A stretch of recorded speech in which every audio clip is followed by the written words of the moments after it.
ಯೋಹಾನ 10ನೇ ಅಧ್ಯಾಯ 10ನೇ ವಚನದಲ್ಲಿ ವಾಕ್ಯವು ಈ ರೀತಿಯಾಗಿ ಬರೆಯಲ್ಪಟ್ಟಿದೆ. ನಾನಾದರೂ ಅವುಗಳಿಗೆ ಜೀವವು ಇರಬೇಕೆಂತಲೂ ಅದು ಸಮೃದ್ಧಿಯಾಗಿ ಇರಬೇಕೆಂತಲೂ ಬಂದೆನು ಎಂದು ವಚನವು ಬರೆಯಲ್ಪಟ್ಟಿದೆ. ಅಂದರೆ ಪ್ರೀತಿಯುಳ್ಳ ದೇವ ಜನರೇ, ಕರ್ತನಾತ್ಮನು ನಮ್ಮ ಜೀವಿತದಲ್ಲಿ ಯಾವುದಕ್ಕಾಗಿ ಆಗಿದ್ದಾನೆ ಅಂದರೆ ನಮಗೆ ಜೀವವನ್ನು ಕೊಡುವುದಕ್ಕಾಗಿ. ಅಷ್ಟು ಮಾತ್ರವಲ್ಲ, ಸಮೃದ್ಧಿಯಾಗಿ ಇರುವಂತಹ ಕಾರ್ಯಗಳಲ್ಲಿ ನಮ್ಮನ್ನ ನಡೆಸುವುದಕ್ಕಾಗಿ ಕರ್ತನು ನಮ್ಮ ಜೀವಿತದಲ್ಲಿ ಆತನು ಬರುವವನಾಗಿದ್ದಾನೆ.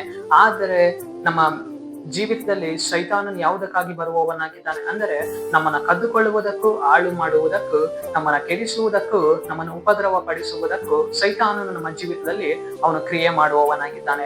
ಆದರೆ ದೇವರಾತ್ಮನು ನಮ್ಮ ಜೀವಿತದಲ್ಲಿ ಇದ್ದುಕೊಂಡವನಾಗಿ ನಮಗೆ ಜೀವವನ್ನು ಅನುಗ್ರಹಿಸುವವರಾಗಿದ್ದಾರೆ. ಒಂದು ನಾಶನದ ಮಾರ್ಗದಿಂದ ಕರ್ತನು ನಮ್ಮನ್ನ ಬಿಡಿಸುವವನಾಗಿದ್ದಾನೆ.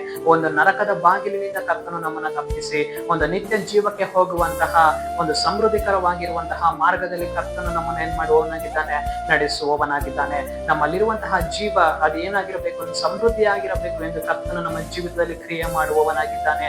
ನಾವು ಪ್ರಾರ್ಥಿಸಬೇಕು, ದೇವರೇ, ನಾನು ಒಂದು ದಿನದಲ್ಲಿ ನಾಶಕರವಾದಂತಹ ಒಂದು ಮಾರ್ಗದಲ್ಲಿ ನಡೆದು ಹೋಗುತ್ತಾ ಇದ್ದೇನೋ, ಒಂದು ನರಕದ ಬಾಗಿಲಲ್ಲಿ ನಡೆದು ಹೋಗುತ್ತಾ ಇದ್ದೇನೋ. ಕರ್ತನೆ, ನೀನು ನನ್ನ ಜೀವಿತದಲ್ಲಿ ಬಂದವನಾಗಿ, ಕರ್ತನೆ, ನೀನು ನನ್ನ ಕುಟುಂಬದಲ್ಲಿ ಬಂದವನಾಗಿ ನನ್ನ ಜೀವಕ್ಕೆ ಕರ್ತನೆ ಒಂದು ಸಮೃದ್ಧಿಯನ್ನ ಕೊಟ್ಟಿದ್ಯಾ. ನನ್ನ ಕುಟುಂಬವನ್ನ ಒಂದು ನಿತ್ಯ ಜೀವದ ಮಾರ್ಗದಲ್ಲಿ ನೀನು ನಡೆಸುವವನಾಗಿದ್ಯಾ ಎಂದು ಆತನಿಗೆ ನಾವೇನ್ ಮಾಡಬೇಕು, ಸ್ತೋತ್ರವನ್ನ ಮಾಡಬೇಕು.